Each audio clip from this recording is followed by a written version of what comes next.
Hi guys, good morning, good afternoon, good evening. Thank you very much for listening to this YouTube channel. August 17, our market dropped 45.12 points or down 0.70% to close at 6,364.97 value turnover at 4.67 billion pesos. So our market just traded sideways today. And BSP maintained its key policy rate at 6.25% as widely expected. So they also adjusted the inflation target for this year until 2025. So for this year, BSP revised its inflation to 5.6% full year. And it looks like they're projecting na mag-cool off or cool down next year to 3.3% and 3.4% on 2025. Wait, all sectors retreated today, no? Led by holding. The big corporate news right now is SM Prime. No? So they also announced that because of poor market conditions, they're deferring the IPO of SM rate to next year. It is one of those big rate na they're looking to raise 50 billion and there's no appetite for this. Talagang next year na yan.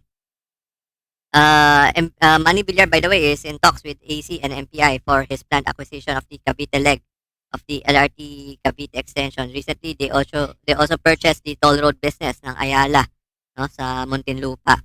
So it's expanding into other businesses na rin, and the Ayalas are slowly diversifying from highly regulated business.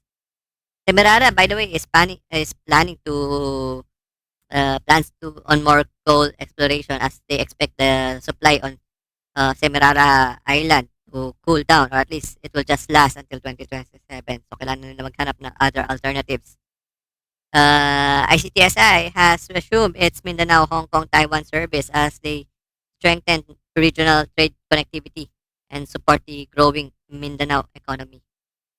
House Stock, no, which is owned by the Madlam Bayan family, so its net income dropped by 9.36% year on year to around 77.23 million in the first half.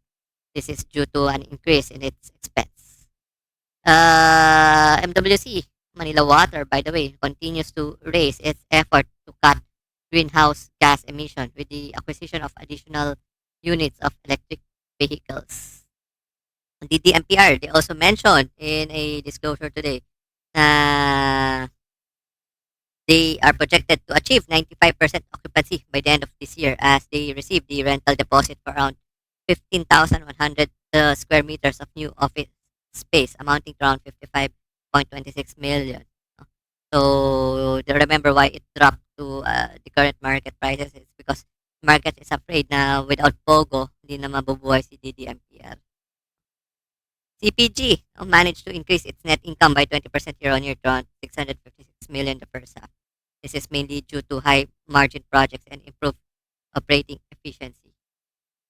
On other news naman, no, Dennis Uy, no, Dito, also raised another tranche.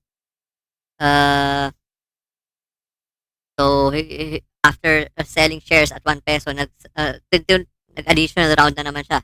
The way I see it, he's very desperate in terms of fundraising. So equity is one of those mas mahal or more expensive way of raising capital. Why? You're diluting yourself. Instead of borrowing money from the banks, you're willing to sell shares na. Ibig sabihin, even the banks are not willing to lend. If you also check the debt covenant ni Dennis Uy, talagang sagad na. No? And with regards to that, let's see how this will affect. This is not the first time Dennis Uy sold equity to a third party. Several years ago, no, 2 to 3 years yata, no, to meet the 20% public float, he sold some Dito shares to a third party, no, to raise the public float to 20%. No? At 8 pesos pa nga yata yun. Right now, he's willing to sell at 1 peso. Ibig sabihin talagang wala na siyang option. No?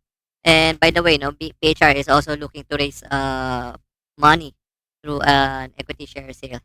So, and with that, kailangan rin niya ibalik yung 1 billion advance payment ni Enrique Razon. That's due next year. On other news, Globe, we also discussed this Red Sea dito. ASEN secured a term loan facility worth around 10 billion pesos. No?